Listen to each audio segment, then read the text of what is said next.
नमस्ते दोस्तों, सीमा गीत में आप लोगों का स्वागत है। आप लोगों के सामने मैं एक शिव भजन कजरी गीत गा के सुनाने जा रही हूँ।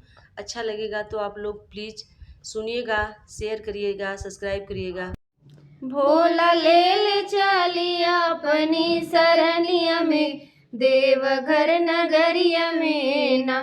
भोला ले चलिया अपनी सरनिया में, देवघर नगरिया में ना।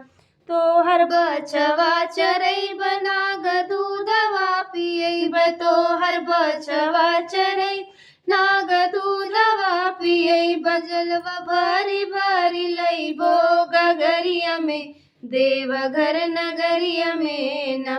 भोला ले चलिया अपनी सरनिया में, देवघर नगरिया में ना। तोहर अंगना बहोर तोहर आसन लगैब, तोहर अंगना बहोर तोहर आसन लगैब, फूलवा तोड़ी तोड़ी लैब फूलवरिया से, देवघर नगरिया में ना। फूलवा तोड़ी तोड़ी लैब फूलवरिया से, देवघर नगरिया में ना।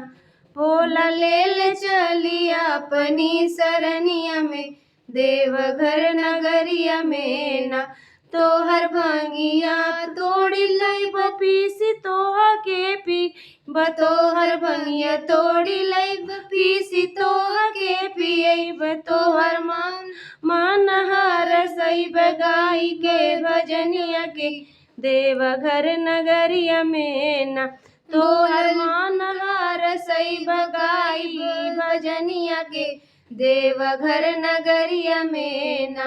भोला ले चलिया अपनी सरनिया में, देवघर नगरिया में ना।